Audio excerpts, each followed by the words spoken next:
Hi friends, നമ്മുടെ ഇന്നത്തെ recipe ഒരു അടിപൊളി മത്തൻ കറിയാണ്. നമുക്കിതെങ്ങനെയാണ് തയ്യാറാക്കുന്നത് നോക്കാം. ഞാൻ ഒരു ചെറിയ കഷ്ണം മത്തങ്ങ എടുത്ത് അതിനെ ചെറിയ ചെറിയ ക്യൂബ്സായിട്ട് മുറിച്ചെടുത്തിട്ടുണ്ട്.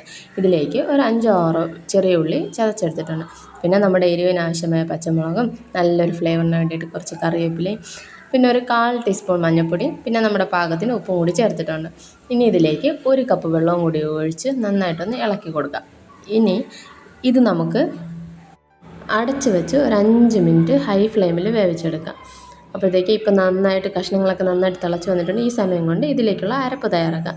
ഒരു തേങ്ങയുടെ പകുതിയാണ് എടുത്തിരിക്കുന്നത്. അതിലേക്ക് കുറച്ച് വെള്ളവും കൂടി ഒഴിച്ച് നന്നായിട്ടൊന്ന് അരച്ചെടുക്കാം. ഇപ്പോൾ കഷ്ണങ്ങളൊക്കെ നന്നായിട്ട് വെന്ത് വന്നിട്ടുണ്ട്. ഇനി ഇത് നമുക്ക് ഒരു 2-3 കഷ്ണം പോയിട്ട് ബാക്കി എത്രയും നന്നായിട്ടൊന്ന് ഉടച്ചെടുക്കാം. ഉടയ്ക്കേണ്ടാത്തവർക്ക് കഷ്ണങ്ങൾ അങ്ങനെയും മുഴുവനായിട്ടും വയ്ക്കാം.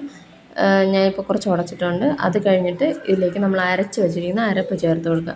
ആ മിക്സിയുടെ ജാറിലേക്ക് കുറച്ച് വെള്ളം കൂടെ ഒഴിച്ച് അതും കൂടി ചേർത്ത് കൊടുക്കുക. ഇതൊന്ന് നന്നായിട്ടൊന്ന് ഇളക്കി കൊടുക്കണം. കാരണം തിളച്ചാൽ പിന്നെ കറിയുടെ ടേസ്റ്റ് അങ്ങ് മാറിപ്പോവും. അതുകൊണ്ട് നന്നായിട്ടൊന്ന് ഇളക്കി കൊടുക്കുക. ഇപ്പോൾ കട്ടിയായിട്ടിരിക്കുന്നവർക്ക് കട്ടിയായിട്ട് എടുക്കാം, അല്ലാതെ കറി പോലെ നല്ല ലൂസായിട്ടിരിക്കണമെന്നുള്ളവർക്ക് ലൂസായിട്ട് എടുക്കാം. അത് ഓരോരുത്തരുടെ ഇഷ്ടം അനുസരിച്ചെടുക്കാം. ഞാൻ കുറച്ച് വെള്ളം കൂടെ ചേർത്ത് ഞാൻ തീരെ കട്ടിയോ അല്ല ലൂസും അല്ല എന്നുള്ള രീതിയിലാണ് ഒരു കുഴമ്പ് പരുവത്തിലാണ് ഇപ്പോൾ തയ്യാറാക്കിയെടുക്കുന്നത്.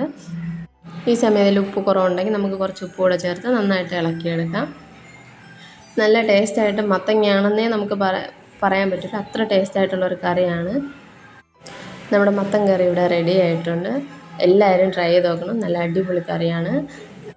കടുക് താളിക്കാം. അതിലേക്ക് കുറച്ച് എണ്ണ, അതിലേക്ക് കടുക്, ജീരകം, വറ്റൽമുളക്, കറിവേപ്പില. നമ്മുടെ കറി ഇവിടെ മൊത്തത്തിൽ റെഡി ആയിട്ടുണ്ട്. നല്ല അടിപൊളി കറിയാണ്. എല്ലാവരും ട്രൈ ചെയ്ത് നോക്കണം. Thank you for watching.